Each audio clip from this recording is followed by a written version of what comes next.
Welcome to the Still a Man platform, where real conversations leads to real growth. Every Monday, step into Man in the Mirror, a platform where people come to share their journey, their past, their present, and the future. Real stories, real reflections, and real transformation.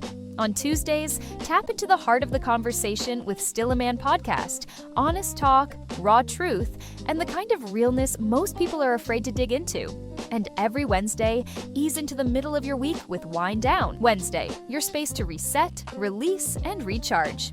3 shows, 3 experiences, 1 platform built on truth, growth, and connection.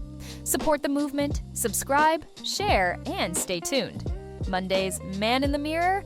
Tuesdays, Still a Man podcast. Wednesdays, Wind Down Wednesday. This is the Still a Man platform. Real talk, real life, real people.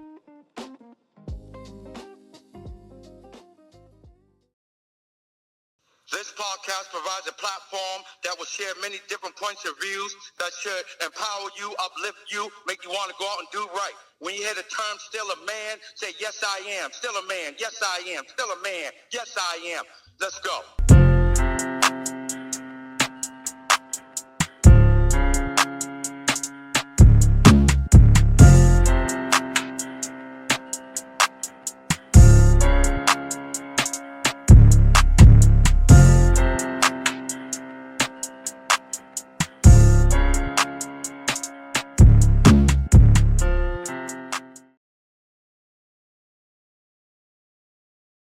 Welcome to another episode of the Still a Man podcast. Well, guys, we, the people, have come to a crossroad. Now, this is what we know. Do we venture forth and continue to blindly follow a madman? Or do we stand still and wait for someone or something from the past to come forth and lead us down this road that is uncertain? Or do we turn away and travel the road that's less traveled? That's what we're going to figure out tonight. I got 8 questions. And my panel members tonight are Sean, Tanya, Robert, Patsy, and Gregory. All right. So, again, in this world of uncertainty, these are uncertain times, and, the world is divided. The United States of America has become the divided states of America. Now, there are several different factors that are dividing us. There are people that are, outraged. There are people that are brainwashed, projecting. It's just like, it's a lot of uncertainty. But what I'm certain of is this world is becoming more and more selfish every single day. All right? So, when I say we the people, I'm referring to the American people. Now, depending on who you talk to, that's going to consist of Black America, White America, and all the other different ethnicities, nationalities, and races that exist in America. And I'll even go ahead and say the gender too, because we're divided in a lot of ways because of that too. So, we had no videos because you don't need any preparation for this discussion, because this is everyday life. If you've been living in this world for the last, I'm going to say 20 years, you've been recognizing these things, and even more so more recently with the change of guard, whereas the president is concerned and the presidential administration. But we're going to get into it. All right. 8 questions. Let's go. Open notes. All right, we are going to go to the ladies first. All right. We already know. Question number one. Should Black America be concerned with the public outrage of both white Americans and immigrant protesters as it relates to the supposed lack of participation from the Black community, Black people, Black America? That's who they're referring to. That's who they're upset with. That's where their outrage stems from. All right, Patsy, what do you say? Um,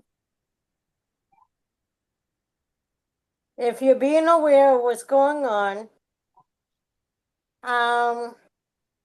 I think it's not just the black folks, but anyone that lives in this country and is seeing what's going on and everyone's rights is being violated. Mm-hmm. Across the board. Mm-hmm. Whether you're a legal immigrant, non-illegal immigrant, or just plain outright born here American citizen. All of our rights are being violated. So as American citizens and people that are trying to legalize become legal citizens and already have become legal citizens should be outright angry. Okay. So yeah. So let me bring this to you another way. Let me simplify this. So white Americans and the immigrants of America are saying that they are basically upset because they don't feel like that the Black presence has been felt, like they've been missing in action. They feel like that they should be on the forefront. They should be on the front line, I should say, and they feel like that we should be more empathetic, seeing that these things have happened to us. Now, do you think we should be concerned about their concerns or their fears or their outrage? Well, were they there when it was happening to Black Americans? Really, if they really want the census to be having the Black Americans coming to their aid, how many of these white Americans that are saying this exact thing when the scenario was reversed the first time this man was in office, how many white Americans came to the defense of Black Americans? And they felt the same way these white Americans are feeling now. That's my point to it, you know? All right. Tanya, what's your perspective? Repeat the question. Oh, go ahead, Wes. I'm sorry. Should Black America be concerned about the public outrage of both white American and immigrant protesters as it relates to the supposed lack of participation of Black people in the current ICE protests? How can I put this? I kind of agree with what Patsy was saying, because we're kind of like they show their faces when it comes to the protests and support of Black America, but when it comes down to what really matters, when your voice, when you got to put your voice to paper, as opposed to just out there expressing your voice, when it comes down to putting it on paper with your vote to show where you really stand, you go the other way. You leave us out there, for ourselves, to fend for ourselves, which is the way it's always been.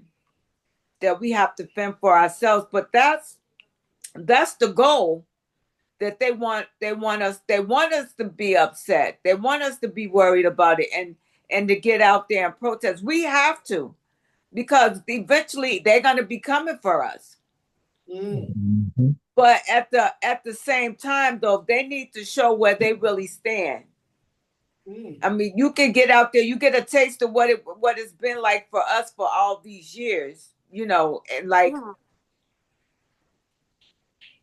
it was said, that you got to show and prove. You got to be 10 toes down, not just with marching, but with voting.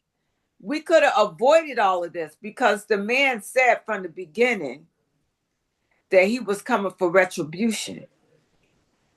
And that's all it's been. It's been a retribution against American people who didn't vote for him. Those who did vote for him, it's been a retribution against politicians, anybody who stands against what he in his mind thinks is supposed to happen, ruling without any rules, only by his rules. That's what make it the way it is right now. And so, to get back to answer your question, yes, we should be worried, because they coming for us too. They already doing it. Okay. Right off y'all coming out the gate, swinging, coming out the corner swinging, I should say.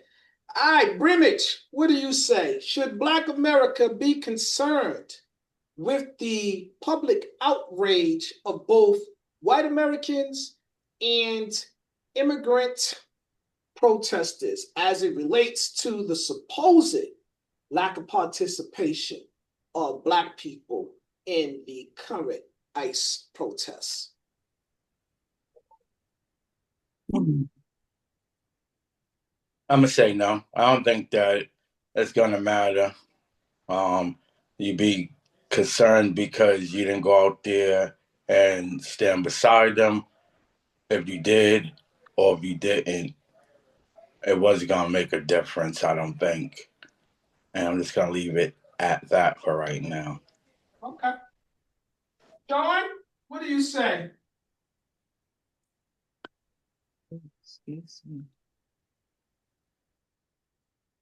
Sean? Yes. You want me to read the question Please. again? All right. Please, sorry. Should Black America be concerned with the public outrage of both white American and immigrant protesters as it relates to the supposed lack of participation of Black people in these current ICE protests? Would they be concerned? Yes, and why I say that is because it's all narrowing down the basis of all of these actions are geared to us of color. And although things that happen on the national stage, as far as, right now we have the innocent white people getting killed, it's eventually going to come home to roost to where it all initially was geared up and get back to being targeted with how this was all set and put in place. Okay. And Mr. Lacey, thank you for waiting patiently. What do you say? Should Black people be concerned about the public outrage of both white American and immigrant protesters as it relates to a lack of participation in the current or recent protests? I don't think we should be concerned about our lack of participation in the protest, because this fight has nothing to do with us as Black American citizens. So, but I think you should be concerned about the outlook that these people are giving about us not wanting to join in, or even the other side where you got people saying, now you know how it feels to be black, is craziness out here. It's like, why would we even put ourselves under that label? Like, yeah, people getting shot in the street, and now y'all know how it feels to be black. That's a crazy way of thinking. Okay. Like everybody's answer. Anybody want to respond or have a rebuttal for any of anybody's answers? I just want to respond. It's not putting. It's not saying that now you know how to feel what it means. You know now you know what it means. How it felt for us to be black. It's now you can understand the struggle that we've been going through. Because when this hands off of them and they don't have to, they can just sit back and watch it on TV and it not affect them. Now that it's affecting them, they can understand what we as a black race had to But go. can they though? They can't understand what they could never Well, no, understand. no, they can't understand the struggle that we come from, what we had to go through to get that kind of treatment.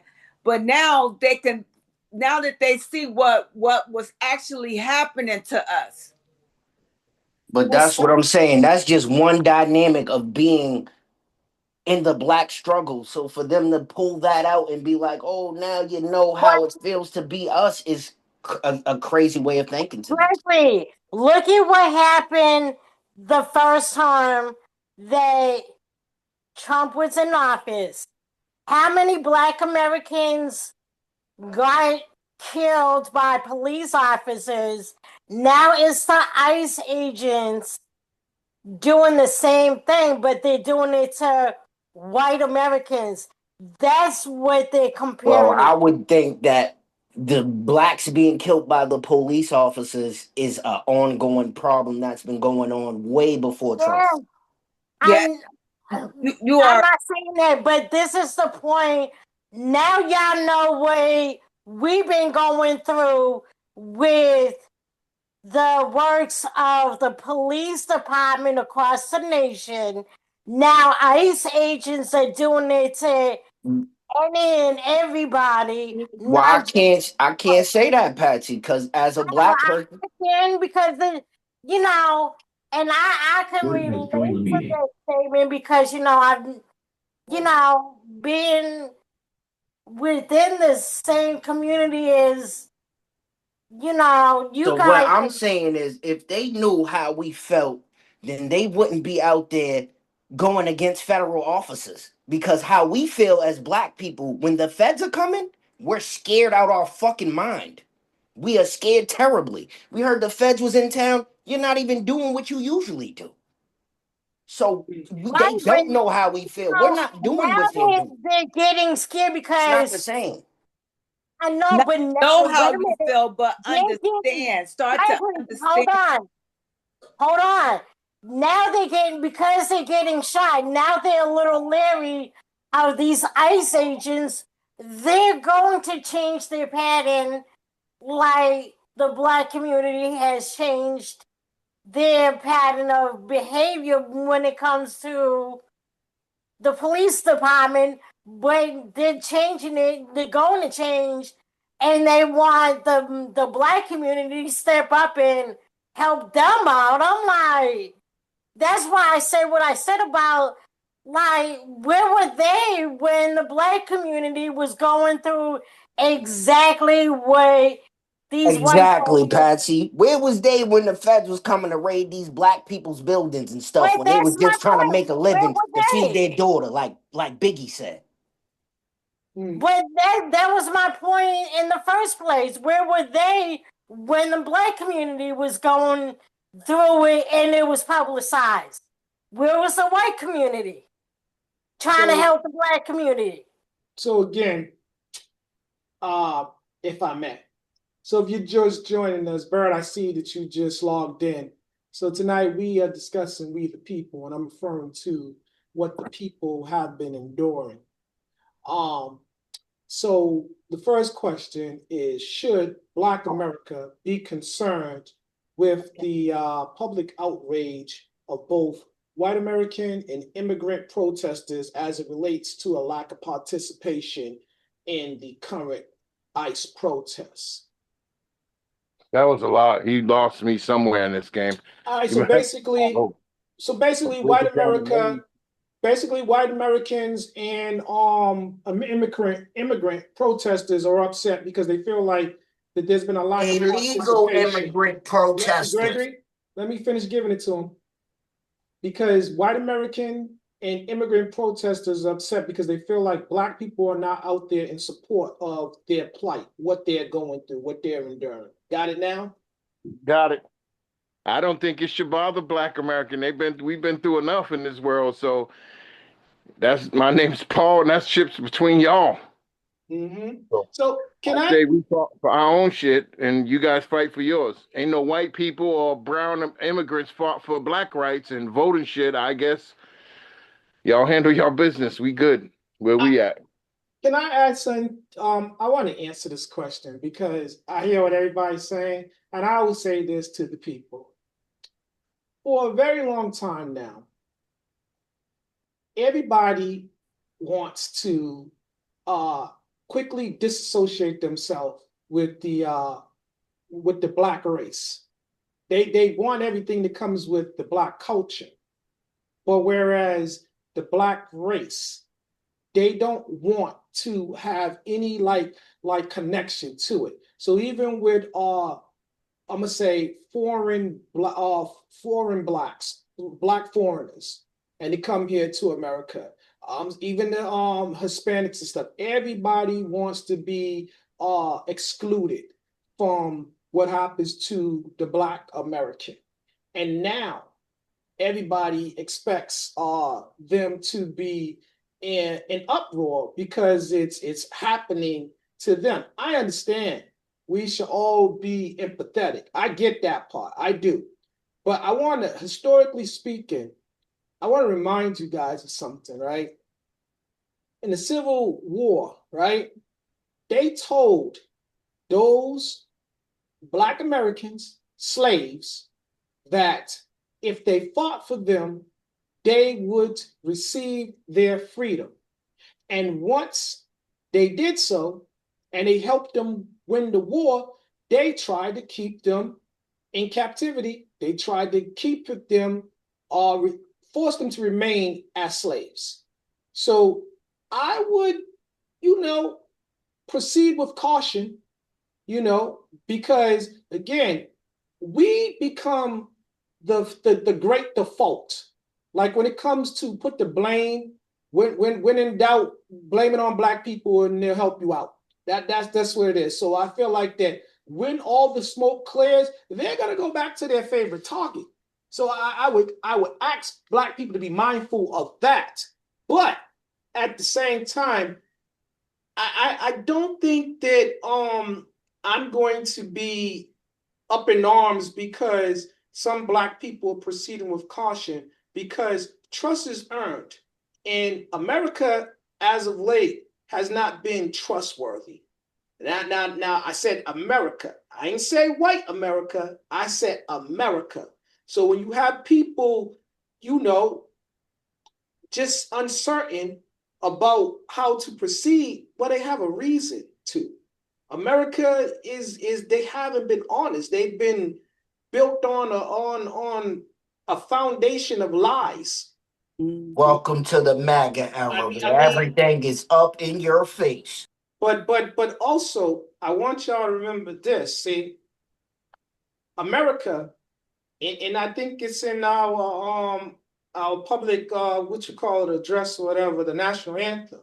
Some says something about land of the free. No, it isn't. This is now the land in which you have to pay a fee for anything that you want. Hence, you can now pay to get your citizenship. That was illegal at one point, right?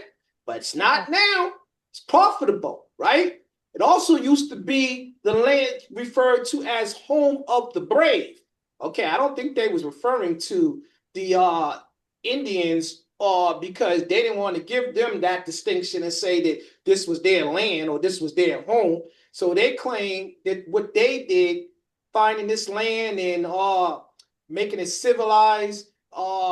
It was done by brave pioneers and stuff like that. This has become the home of the depraved. See, because people have a depraved mind right now, and this is why they are behaving the way that they are. And I am talking about on the highest levels of authority, and people are just following suit mindlessly, like they are damn robots and aren't capable of individual thinking. You guys following me? Yeah. Mhm. All right. Does anybody else have anything to add? I just wanted to say that your analogy is the same as almost when they let the slaves go with nothing and told them to go make something of themselves. And then you know what those slaves did? They went right back to the plantation and let them go. Do you know why? Because how else was they gonna make it in America? That's all they Exactly. know. I Exactly. know why, but this is the part where it comes in. Fool me once, can't get fooled again. How the hell are we sitting here after we had all these I know. protests and civil rights movements, and we're at it again? Here we go again. So again, so if you take that approach, that mindset, right? I think that black people have a right to proceed with caution. And should we be concerned about, the immigrants and white Americans outrage? Again, I'm only thing I'm concerned about is that they're going to resort to their favorite tactic, and that is behave badly once the smoke clears, whereas they're concerned as it relates to people of color, Black Americans. That's what I'm concerned about. Can I just add something to that? Mm-hmm. It's like, how can I say this?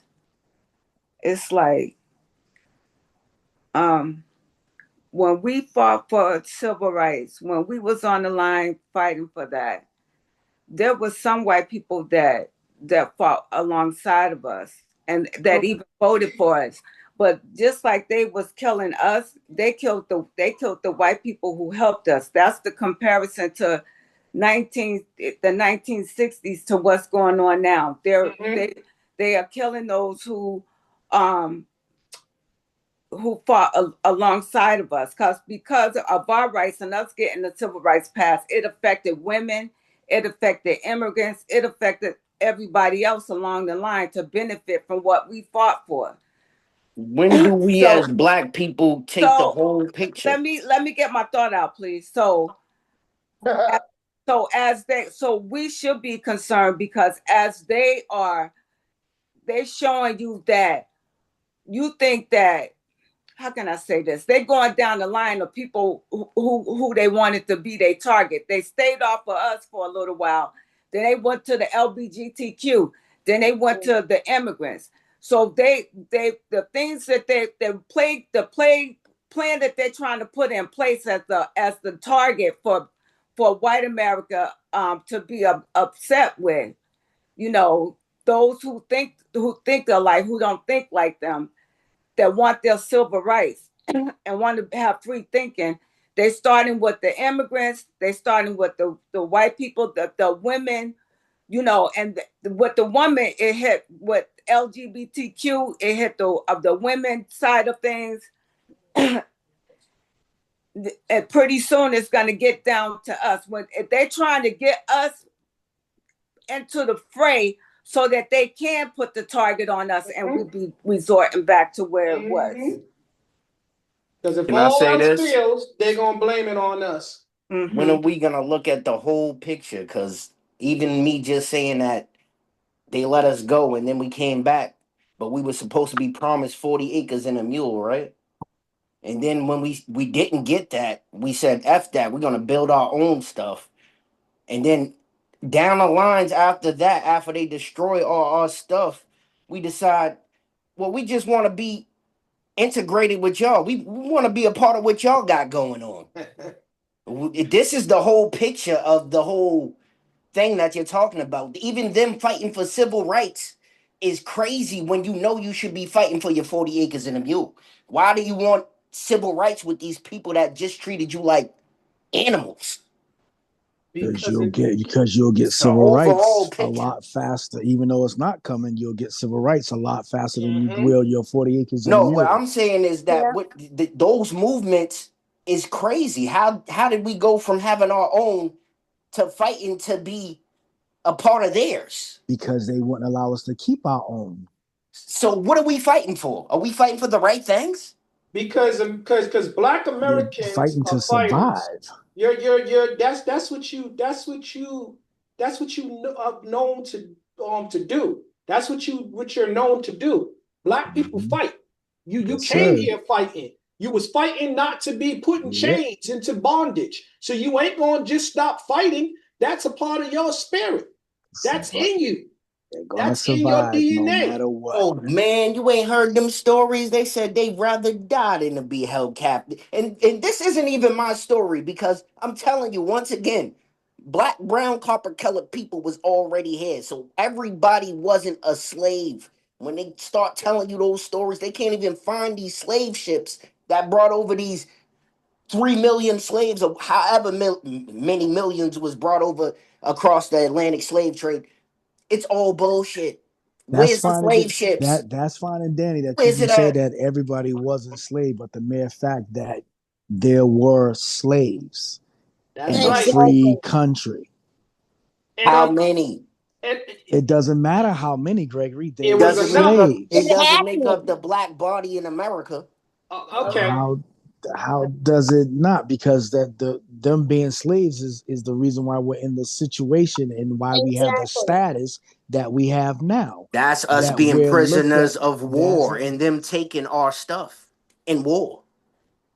No, so no. that's not a slave rulership dictatorship mentality. Yes, it Being is. having a so I mean I'm not understanding what. But it's not the same as being brought over in bondage and change. Why? Why is it not? I mean, because the ones that were already here weren't brought over in bondage and chains. Do you know that there was a lot of people that weren't brought over in bondage and chains, but they were I know born that. into that? What about the ones that was born into that? Do they do what category do Well, they that's go a in? whole thing with here we are today. Once again, we're fighting for things that make no sense. I All just right. said that. Maybe this will make some sense, What We'll right? separate we'll Let's say separate your babies from the parents so they don't know nothing and then teach them what we want them to know. let me say this to you. You never was a Republican, you was always Democrat. Let's stick to what we talk about. Let me set this up, right? And then we're gonna go to the listening because Tanya segued into it in her answer. Sean, would you finish or did you have more? No, because they keep going on and All on. right. Everybody else, you ready to move forward? Yes. Yep. All right. So we're gonna go to question number 2. But let me just say this in closing to what Gregory was saying. And Gregory, I don't need a rebuttal, my brother. I'm just gonna say this to you. There were two types of people that came here on ships. They were what they referred to as white Americans now and black Americans. Of those two groups, only one came here in chains, and only one was able to rise above everything that this land presented them. And those same individuals that was able to rise above made sure that the ones that came here in bondage was going to have a steeper hill to climb. Does that make any sense to you? All right, let's move on. You know, All right, black Africans look down on American I blacks. know, I know. Like they Uh, better. We ain't shit. Because we're not the same. We don't even have the same facial we're features. gonna If they we're look gonna at our we're skeletons, gonna Many discuss of us that. are listen to descendants me. of If Africa, they though. dig up those people's skeletons from over there and then ours over here, it don't look the same. Their heads don't look the same as a black American. So stop. We're not the same. Those Where is Africans that? that Our came race over, came from Africa. Our we race was didn't. created from Africans. All right, so No, everybody came from Africa. If that's the case, come because back the to first this. It's first human proven. Lucy was found in Africa, It's which is proven. bullshit too. It's proven. The human race stems from the black race. That's where it does. It's already been proven, but that's a whole nother conversation. Let's go to question number 2. Are the American people flourishing or suffering due to their recent electoral decisions? So are the American people thriving or are they suffering based upon their recent decisions, whereas elections was concerned? Bird. Bird, what do you say? I think compared to other countries or all countries around the world, our Black Americans are flourishing. Okay. Tanya, what do you say? Repeat that question for me. America flourishing or suffering due to their recent electoral decisions? I'm going to say America is flourishing and suffering, meaning that the rich are flourishing and those who are living paycheck to paycheck or got a little cushion are suffering because inflation is a killer. Inflation, tariffs, it's a killer. The thievery that's going on, taking away our health care and benefits, yeah, Okay. it's suffering. Robert? Other countries have no. He said America. He didn't say anything about other countries. Brimage, what do you say? Yeah, I would just say we was playing a breathing game. I would say America's suffocating. Okay. Patty, what do you say? I believe lower and middle class Americans are suffering, and anyone that's above the middle class is thriving. Okay. Gregory, the question is, are American people flourishing or suffering due to their recent electoral decisions? I find it funny that the people that believe we live in a democracy think that we're not doing good as Americans. But then you turn around and look at these stats and all this stuff that's going on, all this fraud that's going on, and these other people that we're trying to get out of America are flourishing in all departments. I mean, 13 billion in fraud. I mean, what the hell are we doing? What are we somewhere along the lines? There's a group of us that's making mistakes and think they're doing the right thing. Are they mistakes?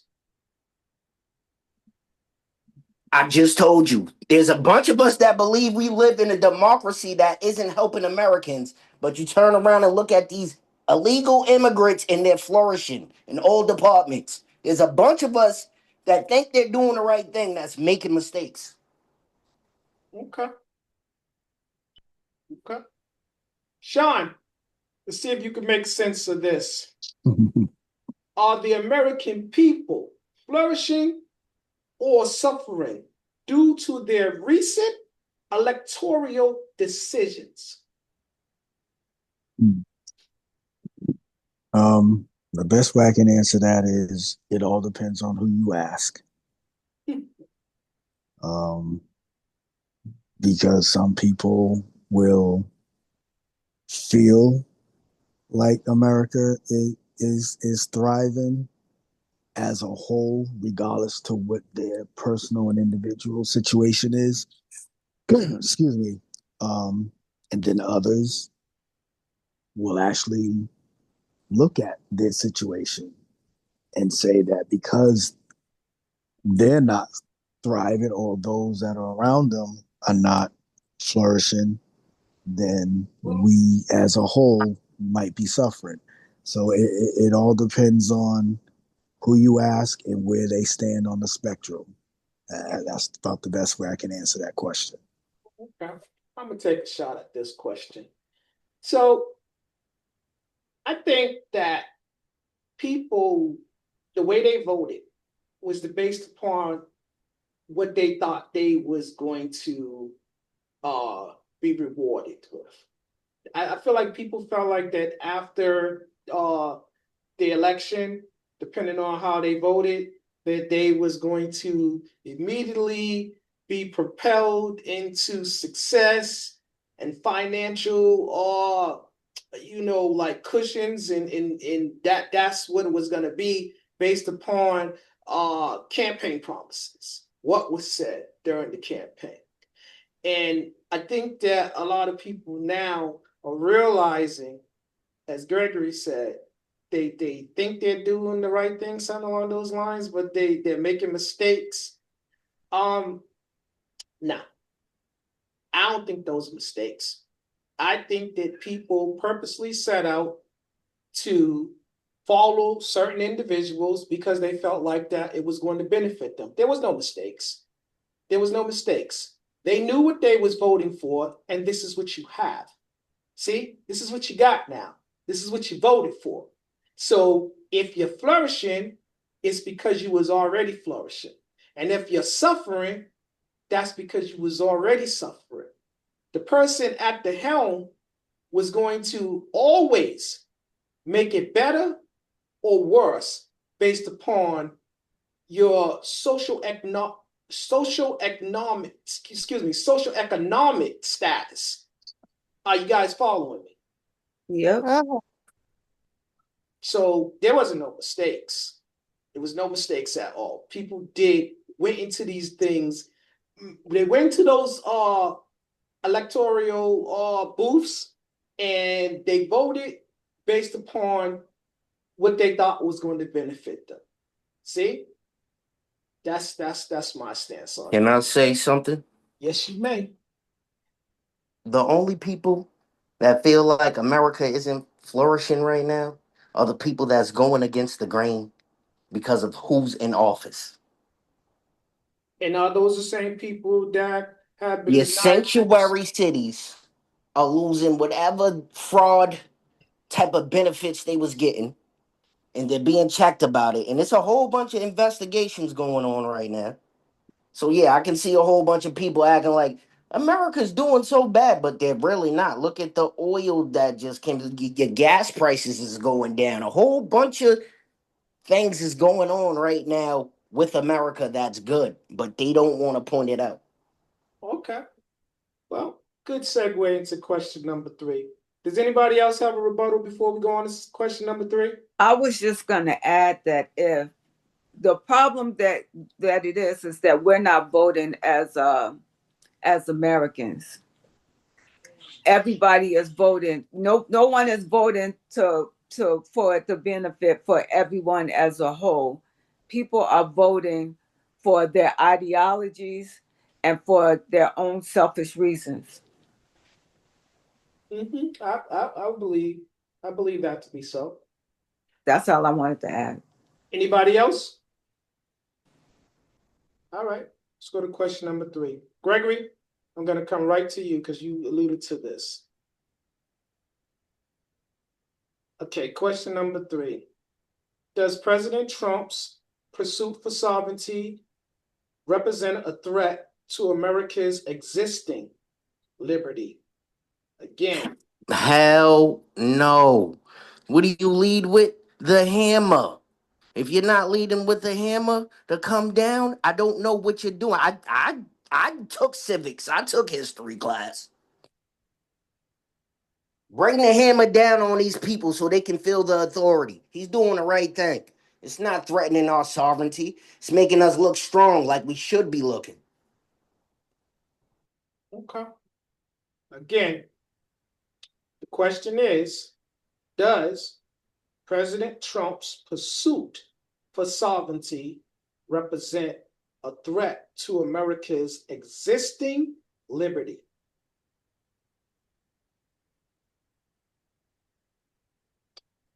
Burr, you want to answer that?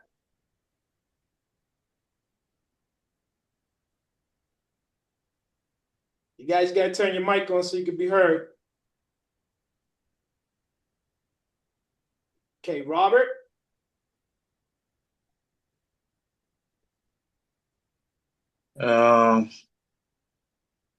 Send that question to Brother Sean. Okay, maybe I need to use another word. Does President Trump's pursuit for supremacy represent a threat to America's existing liberty? Sean? Yes, it does, because what we're going to end up doing is losing all of our so-called allies. We're going to be a nation by itself, to where the day of the United States being the only superpower has been over a long, long time ago. And what it end up happening is the United States will stand by itself, and the UN will come together and will not necessarily try to take over the United States. Will definitely get bond together to make sure that the United States aren't, won't be able to just dictate anything to anyone at any time. So yeah, we're definitely him trying to make us this nation all to ourselves. We will not survive like that in this world. Because there's a lot of things that these other countries have that we need.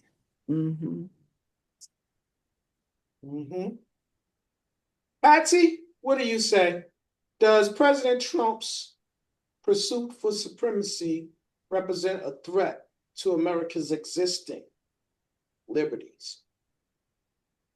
Yes, it does. I agree with Sean, because we're gonna lose out, and once this scenery passes by and Trump is no longer in existence in his so-called office, and there's nobody that will take the helm behind him outside of us voting for someone that's really for this country and wants all these allies that we're losing to get back in place. It's going to be very difficult for those allies to even trust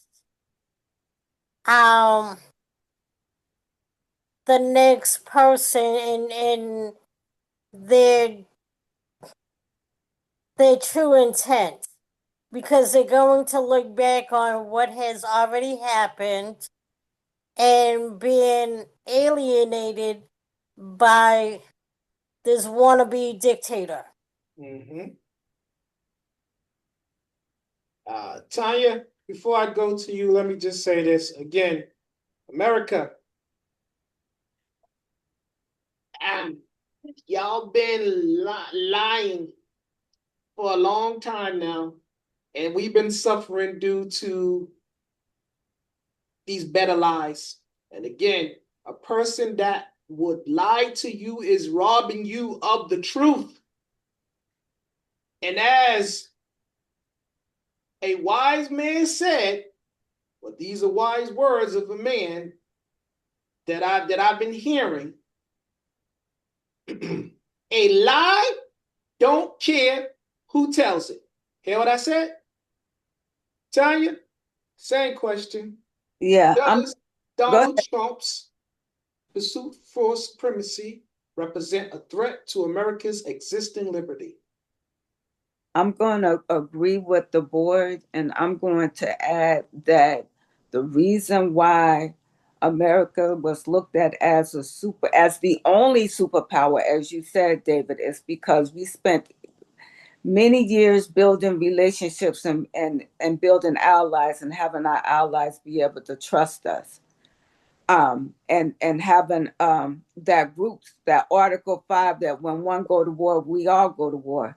That's to help to keep us safe because we've been safe for so many years.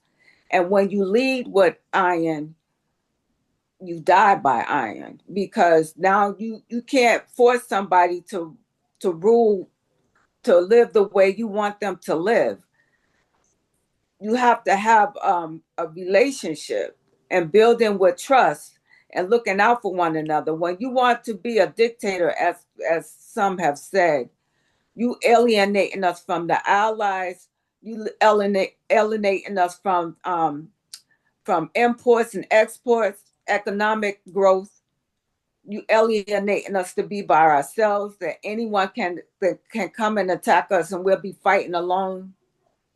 And as they said, that these other countries have elements that we need to help us have a sovereign, safe state, to be able to protect ourselves. But we need to have allies to help fight with us, so that we can be, alive. You know that saying, united we stand, divided we fall. That's not just for the United States, they're referring to the United Nations as well. So if we are exiled, excluded, divided from that United Nation, you know it's going to happen. Like I said, they're going to band together and they're going to attempt to bring about our demise. It's already been done. Yeah, they're going to start having meetings without us. And if they're having meetings without us, then they're having discussions about doing away with us. Now, I don't know if that could come to pass. Y'all do know fossil fuels are what fuels these countries, right? And what they got going on. And we're leading in that right now. Y'all do know that India just stopped buying oil from Russia and their new supplier is America, right?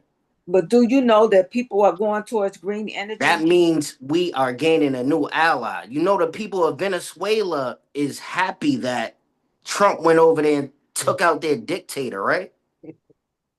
Do you know that Greenland is negotiating deals with America right now? No, Regardless, they're not. That's yes, a they lie right are. there, Yes, they President. are. Can I Because they finish? cannot go I through can't finish that what I'm saying, but I'll without let y'all finish. NATO. Patsy, You see what be happening? Finish saying what you were saying. Greenland is in negotiation with America, regardless if Trump's going to end up giving them money or they're just going to come to an agreement. That is what's going on right now. And you know why they wanted Greenland, right? That way, Russia and China can't have an easy way to attack America in that region. Yes. So it's crazy to hear Americans go against things that are good for our country, and then it's nuts. And then think they're so right. It is crazy, yo. Go ahead, Tanya. The agreement that you saying that Trump has had, he didn't gain anything. What he got was what we already had. And Patsy, you were saying? I was saying for Trump to take a hold of Greenland and actually make that as part of this country, is he has to go through NATO to actually have that in NATO. We already dropped who? Now you said We already dropped who? Who you think's next? but wait, you gotta let her finish. Go ahead, Patsy. NATO will not allow any country to own Greenland outside of the Netherlands, which they already own Greenland. And they're governing Greenland. NATO Trump is a wants bunch of nations combined together. And I just told you, we just started leading in fossil fuels again. You know how y'all was just saying America hasn't been the world's, whatever y'all was saying, the world's power in so long. It's craziness to hear Americans go against America like that. Y'all are out y'all minds. Trump, what was Trump's Domestic terrorists. thing that he was trying to do? It's Own and TDS, baby. run Complete Greenland. deranged syndrome. Okay, so let me say this before we go on to the next. Did everybody get a chance to answer question 3? Bird, you for some reason we couldn't hear you. Would you like a chance to answer the question, or do you want to move on? What was it? I'll make it quick. Question number 3. Does President Trump's pursuit for supremacy represent a threat to America's existing liberty? I don't think so. We're gonna be all right. Okay. Um, Gregory, I'm gonna say this and then I'm gonna move on. Wait, does anybody else have a rebuttal? Okay. Gregory, I'm gonna say this too. One of the things that you said about Greenland. If it's that simple, right?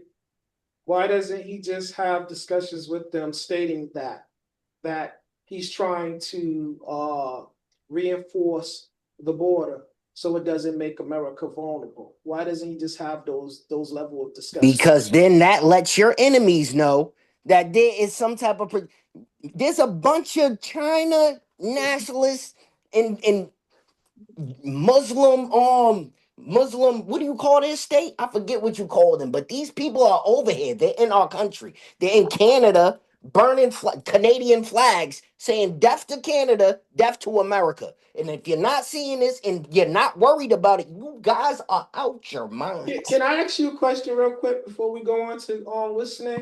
Are you a nationalist? What I just told you, there's a bunch of Chinese people that are nationalists that are invading our country. How does that? Why would I be one of those? Okay, I just asked you a question. Are you a nationalist? Welcome, Timmy. All right, guys, we're gonna go to question number 4. Question number 4.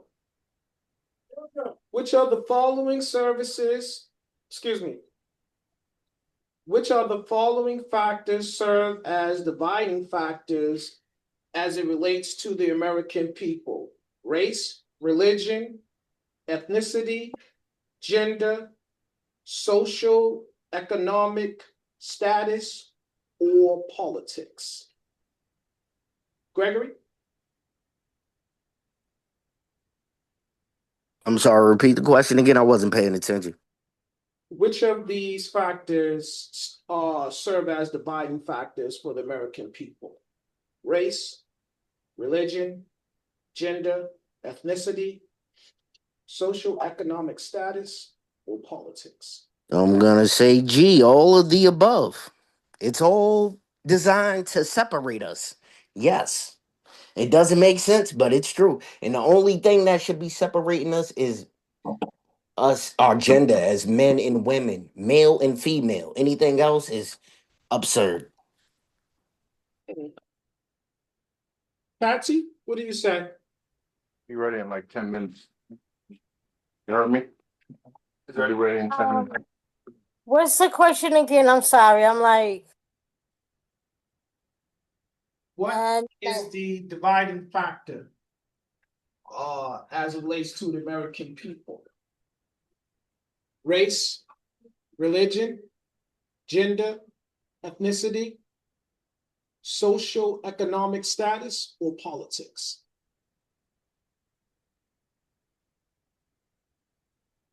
well, I'm gonna agree with Gregory. All of this is divisive between us all because there some of the differences they we have, like religion.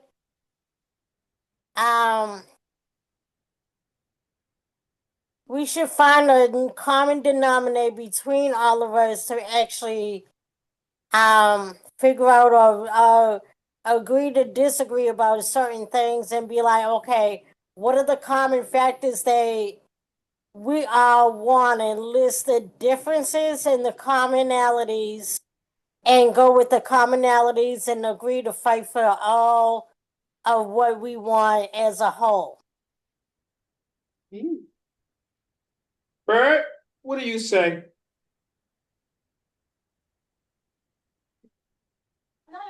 I agree with G, all of the above. I mean, that's just the bottom line. I don't really need to elaborate. Everything is a factor. Okay. Robert?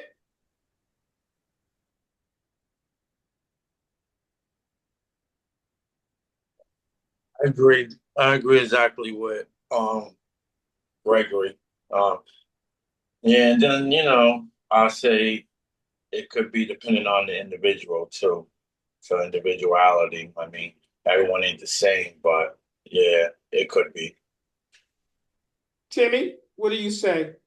Which of the following continue to be dividing factors as it relates to the American people? Race, religion, gender, ethnicity, social, economic status, or politics? I agree with Gregory Bird and Robert. All right, whoever's TV that is, mute that. Ah,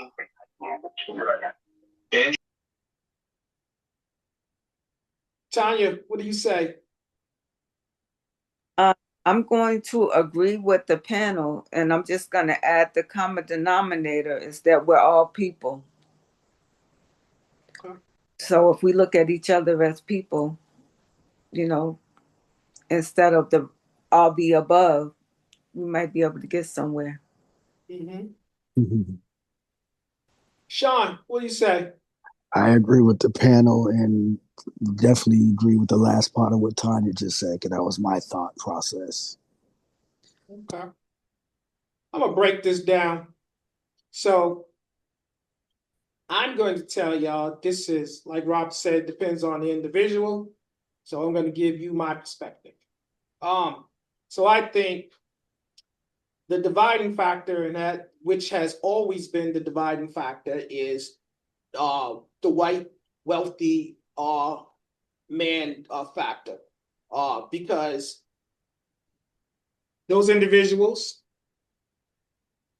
they want to exclude people based upon their ethnicity, their gender, their race, and their social economic status.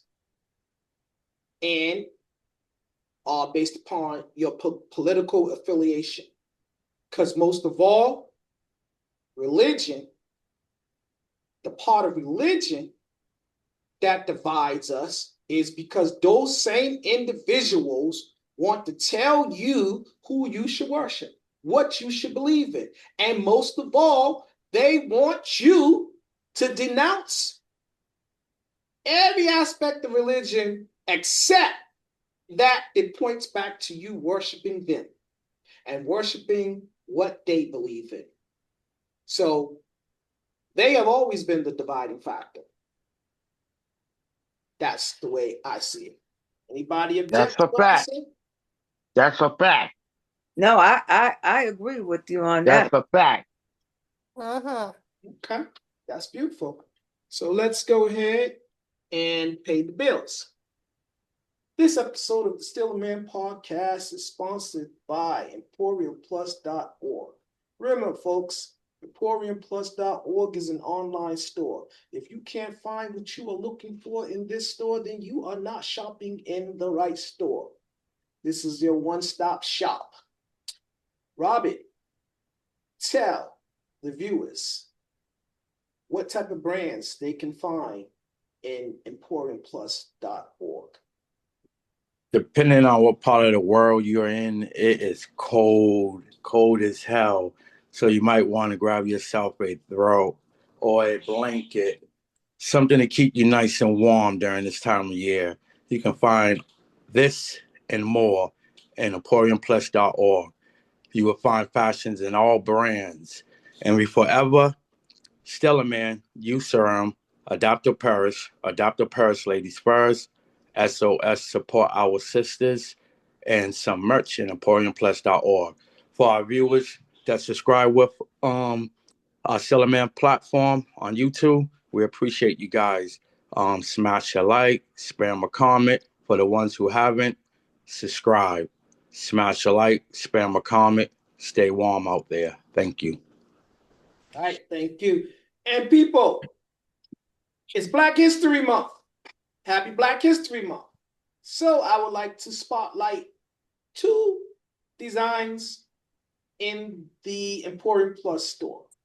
Guys, make sure you go in there and purchase Black America, we do this for the culture t-shirt. You can get your throw, like Rob said, with that saying on it. You can get you a sweatshirt.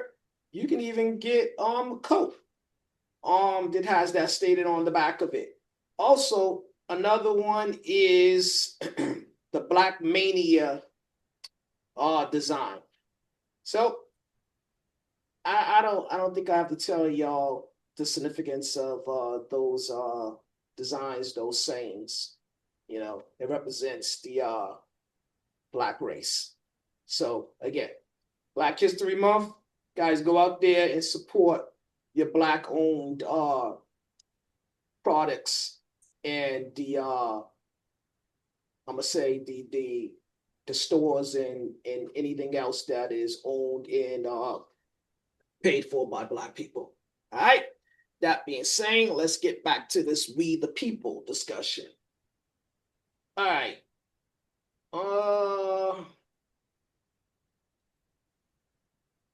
You know what? One more t-shirt I need to spotlight. Guys, because when the spirit moves me, I do as I'm instructed to do. And while I was saying that, I kept hearing push, push. So let me just tell you guys, there is another t-shirt in the store, or another design, another mantra, and it says pray until something happens. And based upon all the things that's going on in the world, current affairs, I think that that's something that we all need to do. We need to double down and we need to all stop praying until something happens. Mm-hmm. All right. It's not just a saying, it's a way of life. All right. Let me get these notes back up again. Question number. All right, we're going to question number 5. Question number 5. Does white privilege make white people indifferent as it relates to racial disparity? Excuse me. Let me make sure I get this right. Does white privilege make white people indifferent as it relates to racial disparity? Bert, what do you say?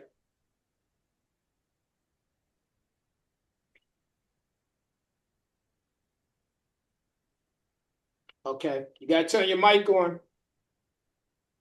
What do you mean by disparity? Racial disparity.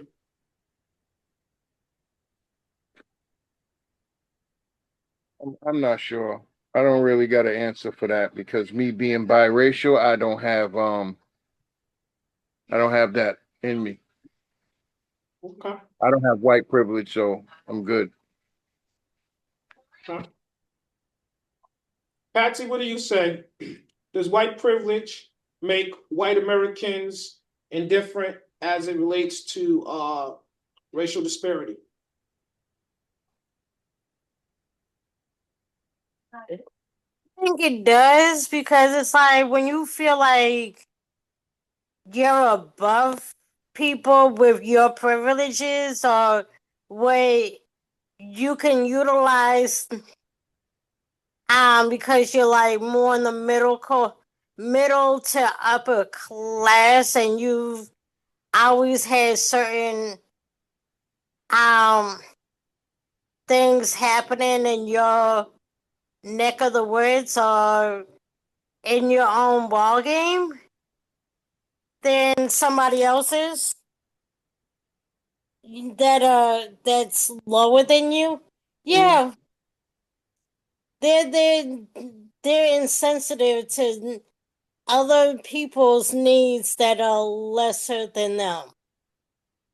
And even if they're not, even if the person of color, or that are different nationalities or religions, they still feel like that they're privileged and above someone who is making moderately about the same income. So yeah, white privilege is a real thing, and people really feel that way, being privileged because of their color. Yeah. Sean, let's see if you can make sense of this. Thank you, Patsy. Good Yep. answer. Does white privilege make white Americans, white people, indifferent as it relates to racial disparity? Of course it does. It makes them seem that they're privileged, inferior, um, and it's I mean, as long as things are going right in their favor, Mm. they'll be all right. Because I honestly don't believe that they want to really see the demise of minorities and immigrants and this and the other. I believe that they just want to make sure that they are in control. Mm. It's more of them being in control than it is to seeing the demise of any and everybody beneath them that they deem as not them. Mm. Okay. Timmy, same question.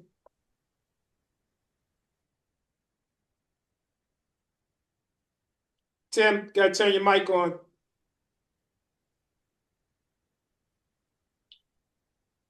Robert, same question. I think more or less from my point of view, I think that they feel that they're in power in this realm when it comes to paying for something they did ill will to someone or spoke to someone a certain type of way. They don't see the severity in their consequences. So any punishment that's coming their way, they think that it might just be a slap on the wrist. But for a color person, it's different. So for me, I think that's where they pay more attention to. They already know the black man or the color race is smart. They're capable of making money and decisions for themselves. But when it comes to doing some type of crime, your punishment is, in my eyes, a lot worse for you than it is for a white person. Gregory, same question. Does white privilege make white American people indifferent as it relates to racial disparity? I mean, you're looking at it. It makes them feel like they can impede federal operations and then make black people feel bad about not joining a fight with them. It makes them feel like they can I had a whole bunch of stuff to say before somebody just called me. I'll come back to you. Tanya, what do you say? Can you repeat the question? Does white privilege make white people indifferent as it relates to racial disparity? I'm going to agree with what Sean said, but I'm also going to add that they the disparity, the privilege, they don't want to lose the. I'm gonna say it has to go by the individual as well, because some people with privilege can see use their privilege to help the next person Mm-hmm.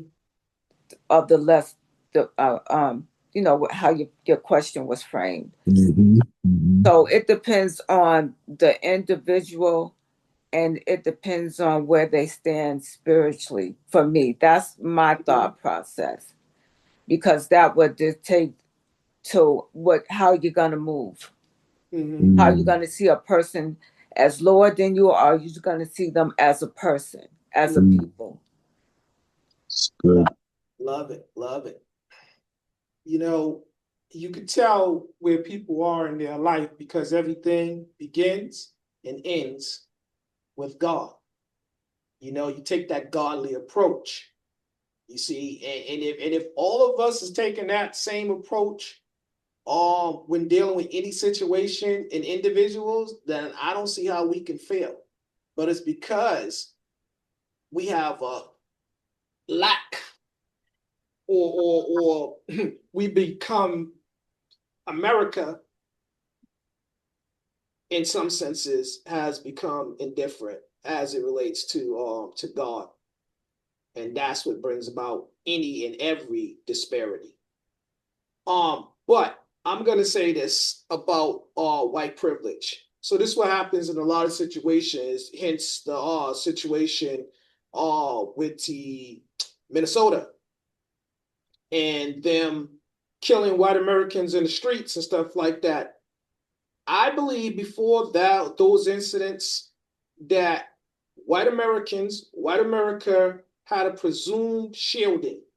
They felt like that their skin color, excuse me, their skin color made them exempt from all of that. That wouldn't happen to them. See, that's not the norm.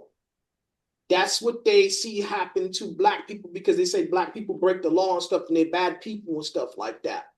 But then when it starts happening to them, it's something totally different. Like any indifference that they had, now it's like, oh yeah, you got to remove the blinders now and you got to see this for what it is. It's just not Oh good. no, no, no, no, no. See, they love to imitate the culture, the art, the speak, the But walk. he's not talking about that, Timmy. Let me bring you because you missed the question. I like where you was going with that, but once you hear this question, you can make it relate to the question. Um has white, excuse me, does white privilege make white people indifferent as it relates to racial disparity?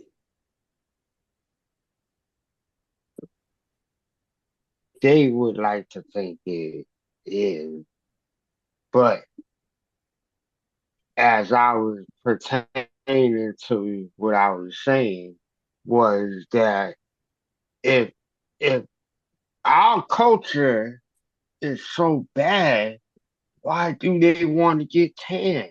Why they want to sound like us?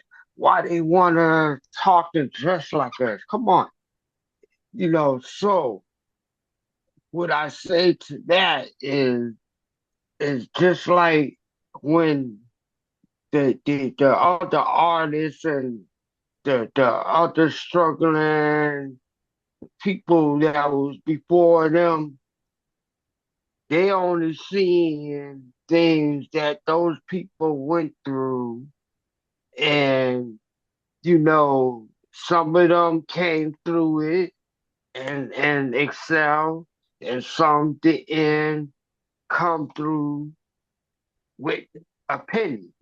They ain't had nothing. So it's like everything that is interesting at the time being. Now stay right there, Timmy, because I'm gonna come back to you. Let this marinate. The question is, we're gonna flip the script now. Question number Hold on, can I 6. finish what I was saying before you move on? Yeah, I wasn't aware that you was back. Go Uh, ahead. oh, sorry, I didn't realize my phone was unmuted too. I thought I was over here in the silent.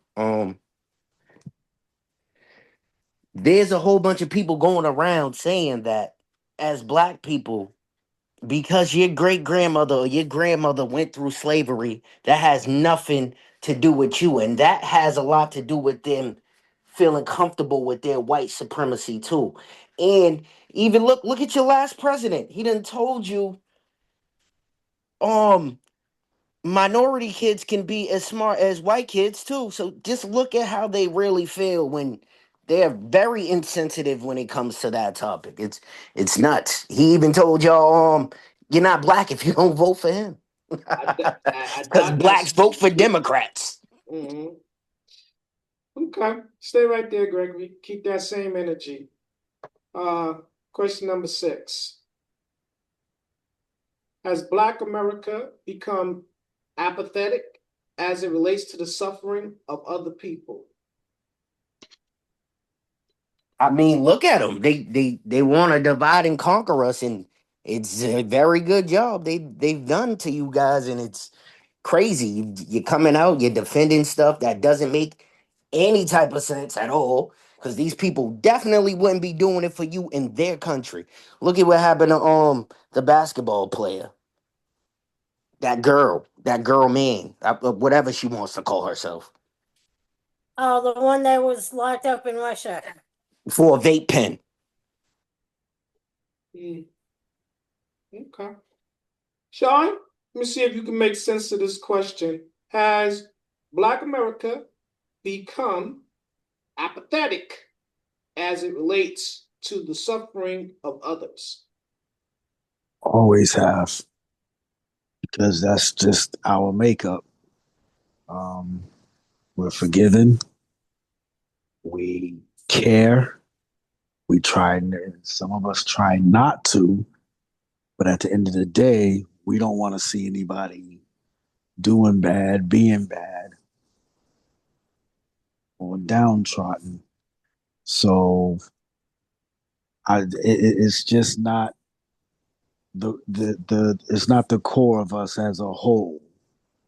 Yes, we have some individuals that can move a certain type of way, but as a whole, the Black community is not about trying to be superior or above any other race or nationality or anything for that matter.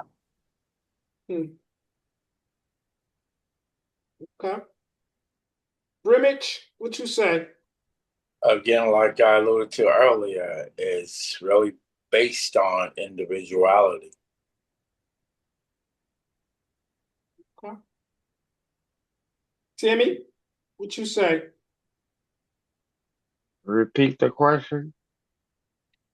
Has Black America become apathetic as it relates to other people suffering?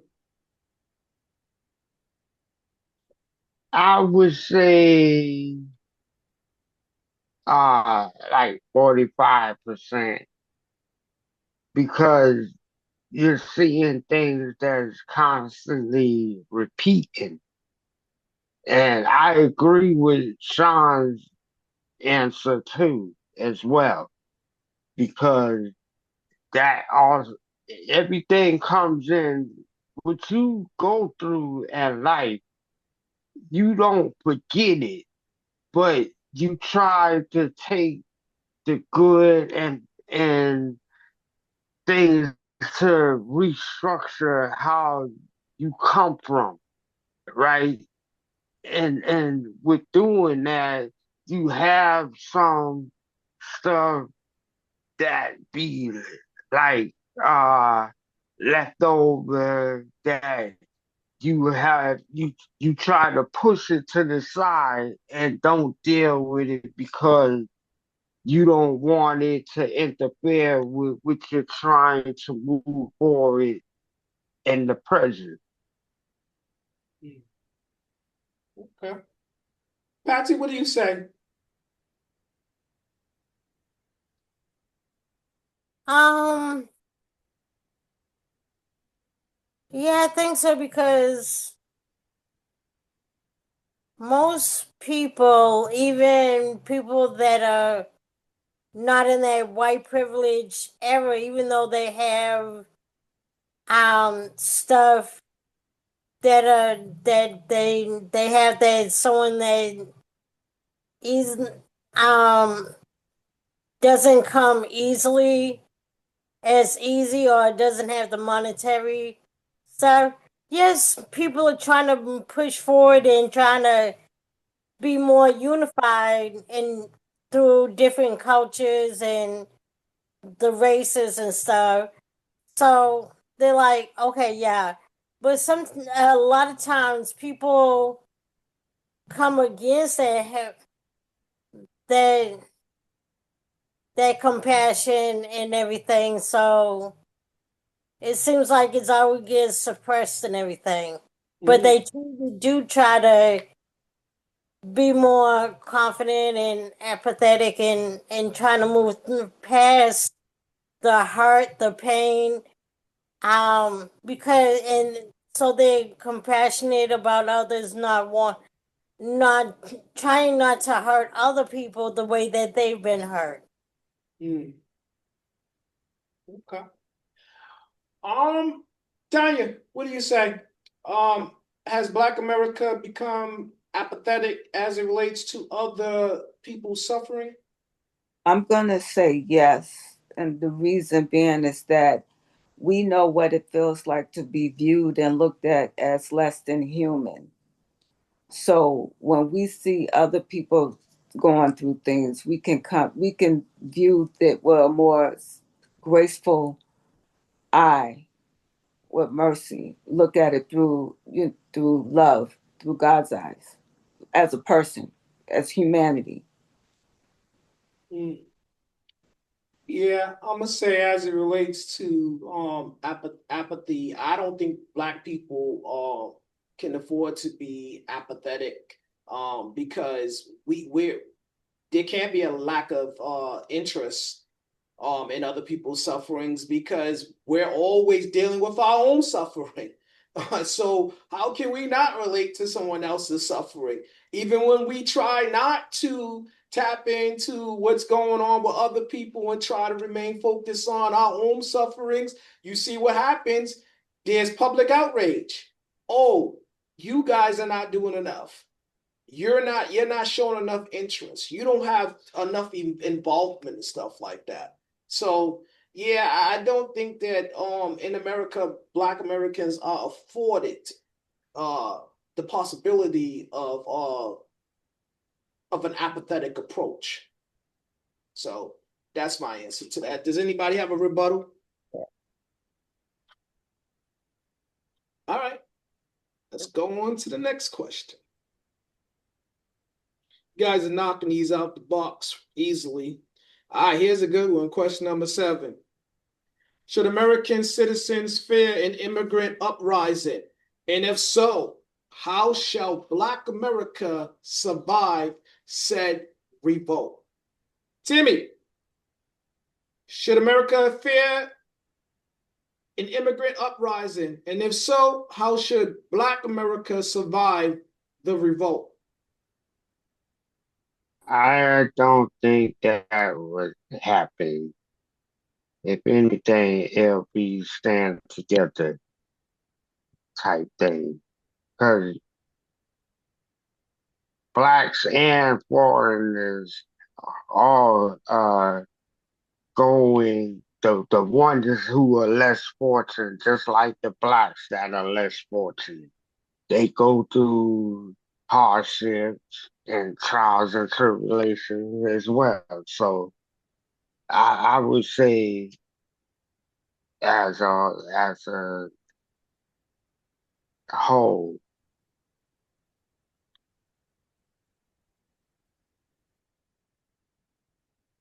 You got what happened? Okay.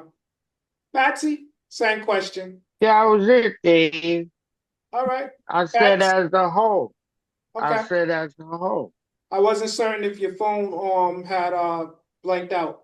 Patsy, same question.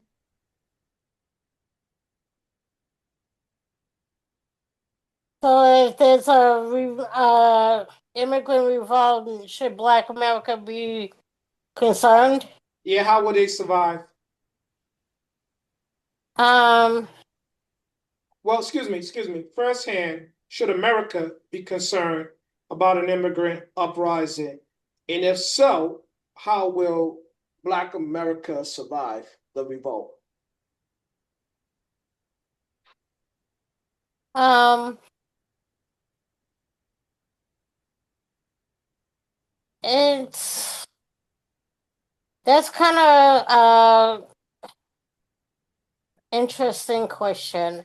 I think, in a sense, like it depends on if the immigrants are trying to come in legally, and they're being revolting because they're being attacked um by the government and being told they're the ones being illegal aliens, and that's not true with them. Yes, they can revolt, but it's about the government. And my thing is, it's like the illegal immigrants can jump in on that too, and you're not quite sure who's gonna be the ones revolting as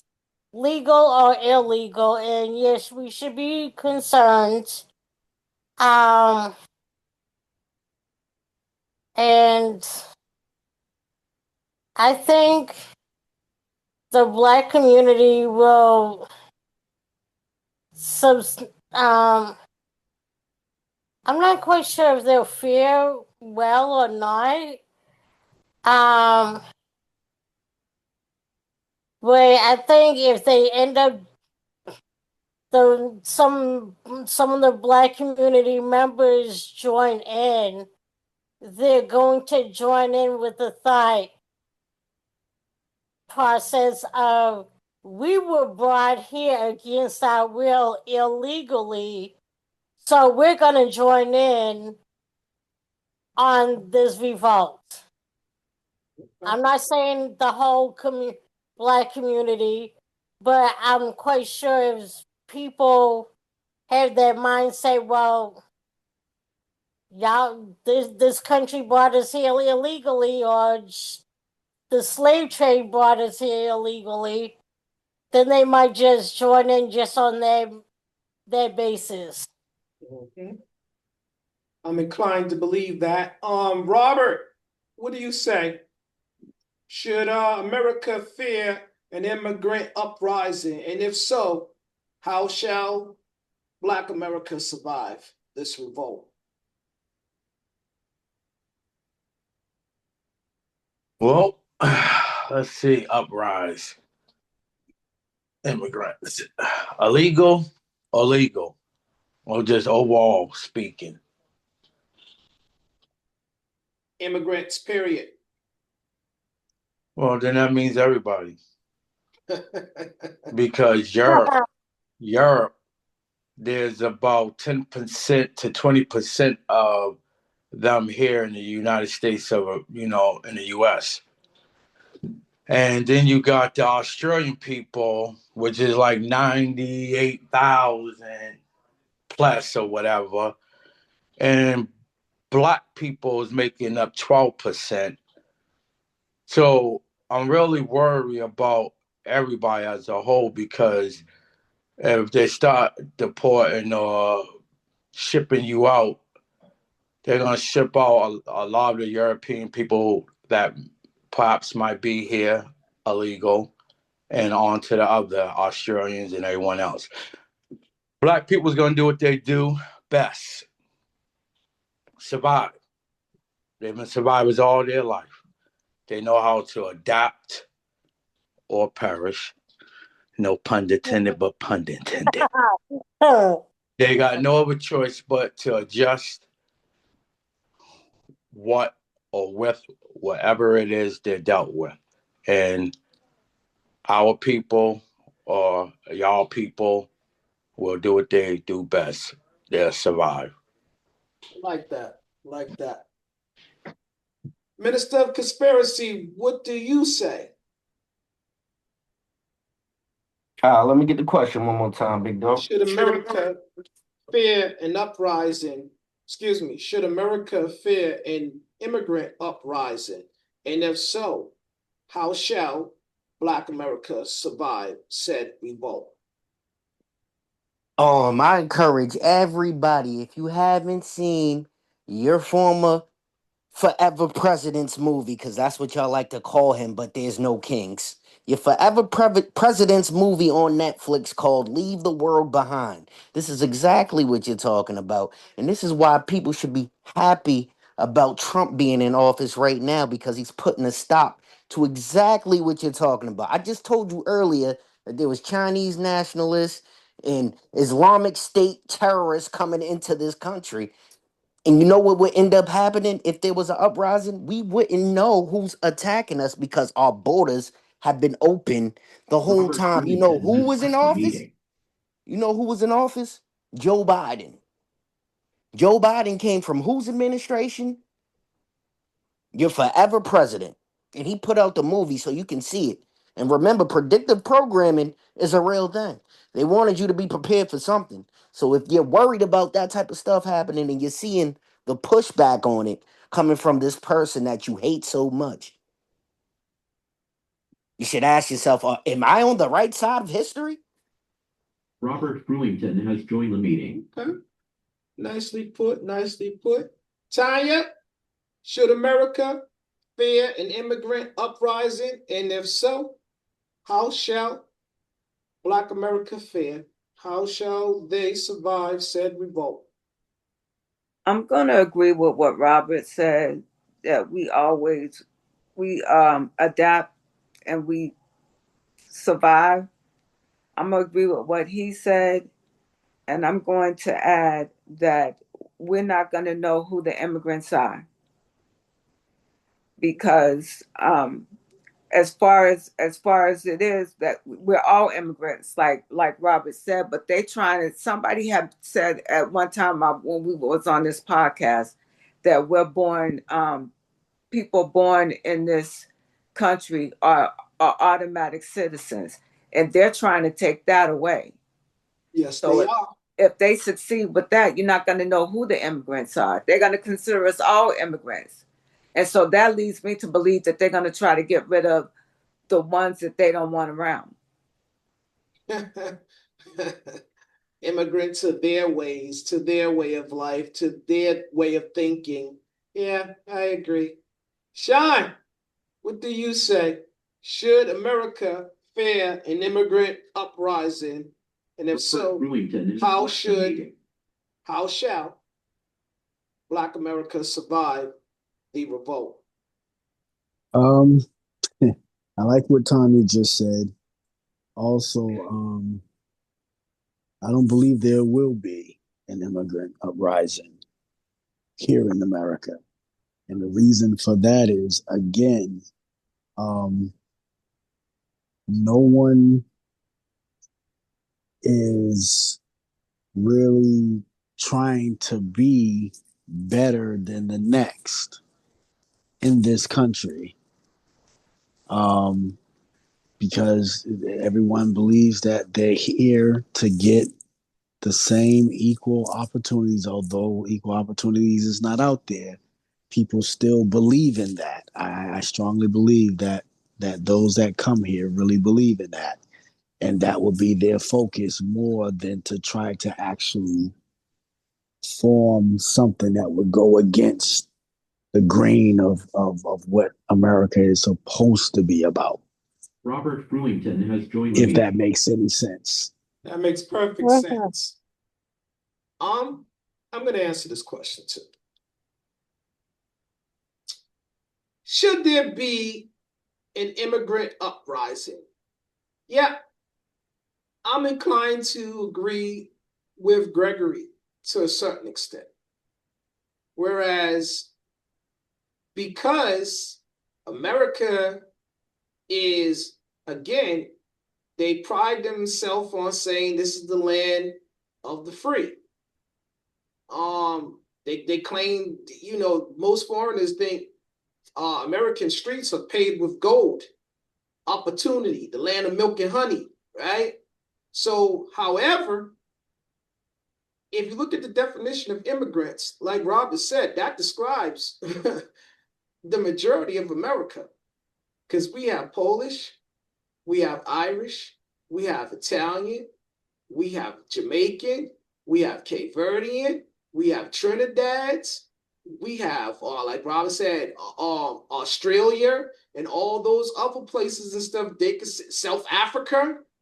This land is multicultural. It's made up of a lots of immigrants, right? And if you stay true to the definition, well, that would also include Black Americans, right?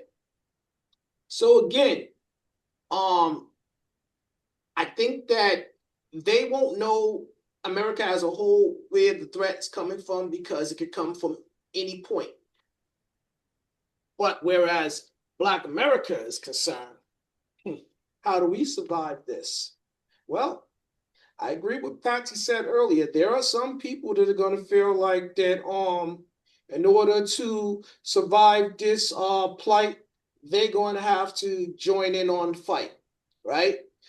And there are some people that are going to join in simply because they feel like, you know what? It's something to do. We have an invested interest in this in the battle, you know, Or and so chaos. Timmy, let me finish. So we might as well join in with them, throw our hat in with them. And then there are others that are going to say, you know what? We ain't immigrants and we ain't surviving again. We not what's going on, Key? We're not going to take up arms for none of them.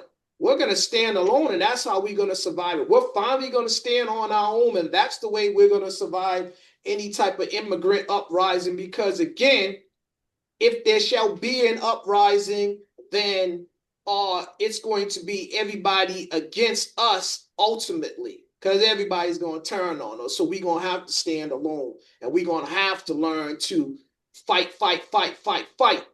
until we the last one standing, if that's at all possible. Kiana, thank you for joining us. You joined in right on a good question. You ready? Sure. All right, Duchess. So the question is, should America fear an immigrant uprising?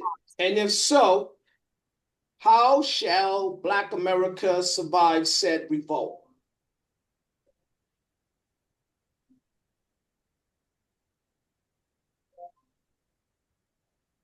That's the question, Duchess.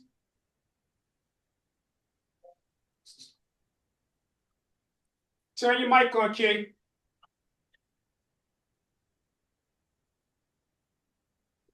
Uh-oh. Can't hear you. Can you hear me? I can hear you. Okay, I can hear you now. All I heard is, should America fear an immigrant uprising? And I don't know anything that you said after that. Should America fear an immigrant uprising? And if so, how shall Black America survive said revolt? We've been fighting all our lives, so we don't got nothing else but to do is continue to fight. Every time we get an inch, they knock us down a nautical mile. So, and I meant to look up what a nautical mile is and rail actual mileage. But anyway, everybody in here is an immigrant. So the uprising will be, if people are smart, will be to fight against the haves, because the have-nots don't have a pot to piss in and a window to pour it out of. Mm. You came right on time with that answer too, girl. Exactly. Thank you. I think she this was premeditated. She just waited until the last part. Okay. All right. You came in. You came, you saw, you kicked ass. All right. Welcome to the fight. All right, we are on question number 8. You guys did a great job with these questions. Question number 8. Kiana, I'm gonna let you stay with it. This is the last question. Question number 8.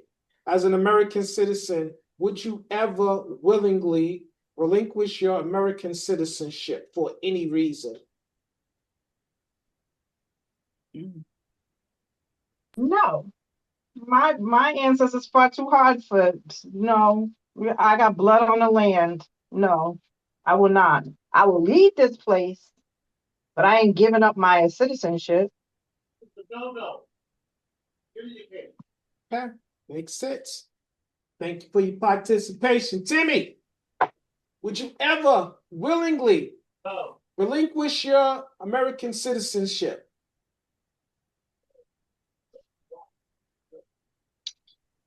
I'm like my sister Kiana. Hell to the motherfucking no. That's point blank. Okay. Patsy, how about you? As an American, would you ever willingly relinquish your American citizenship? I'll concur with the last couple of answers. No way in hell. Okay. Robbie, what do you say? Probably if I was talking directly to an individual, I'll say humor me. Um, you charge how much to get a citizenship in America? $1 million or more dollars? Tell me how much you would charge me for me to give up one. Mm, okay. Gregory, what do you say? Absolutely nothing, boy. They gonna make you walk for free. Walk the plank. Go ahead. You go over there if you want. Jump in that ocean. That was to Uncle Rob, but for the people of T. Ameru, Turtle Island, Mm-hmm. ask your question again. As an American citizen, would you ever willingly relinquish your American citizenship? Hell no. You know why? Because we're originally the Americans. We're the black, brown, copper colored people that they seen here before they came here and made it seem like they was taking over this land. The And sister. then they got all these infrastructures that they can't It's explain to you big. how it's made. Yeah. Got more, Gregory? They got all these infrastructures that they can't figure out how it's made. And they know what the real reason is. Because the original people that are here aren't going anywhere. We're still here. No need to give up my citizenship. Ah. Let me answer this before I go to the other people. America, love it. Don't plan on leaving it. I don't have no problem with visiting other lands, but I can't wait to come home. And there is no way that I will put myself in any situation where I'd be exiled from my home or refused passage or entrance into my homeland. Let's see. Sean or Tanya? Tanya, you're gonna end the show, so get your thoughts ready. Sean, as an American citizen, would you willingly relinquish your American citizenship? Absolutely not. There's no way that I would do that. There's not even and I'm gonna be honest with you, there's not even a country that even if I did my homework and investigated and looked it through and through, that I even see myself going to and be there comfortably without missing being here in America, as crooked as it is. So Okay, the answer to your question is no. say that one more time because a little your what you said got muttered. So say that one more time. I said that I would not give up my citizenship. Um, I would. There's not even after doing a thorough investigation of looking to see where I would want to go to live other than America. I don't think there's a country that I could even compare America to that would even uh, satisfy me and not make me miss this place, no matter how corrupt or crooked it may be. America is home for me. So no, I would not give up my citizenship. To For the any, hills. All right. for any reason whatsoever. Everybody, great answers, great answers. Tanya, you ready, beloved? Yeah. All right, same question. As an American citizen, would you ever willingly relinquish your American citizenship? No, I would not, because this is where I was meant to be. God is the author of my destiny. And so if I was born here, I'm meant to be here. If I was meant to be anywhere else, I would have been born there. This is part of my story. Love it. All right, guys, this has been the American Against Americans. Nah, I'm just BSing here. This is the Still a Man podcast. Join us next week. Happy Black History. And remember, people, we're just getting started. God bless y'all.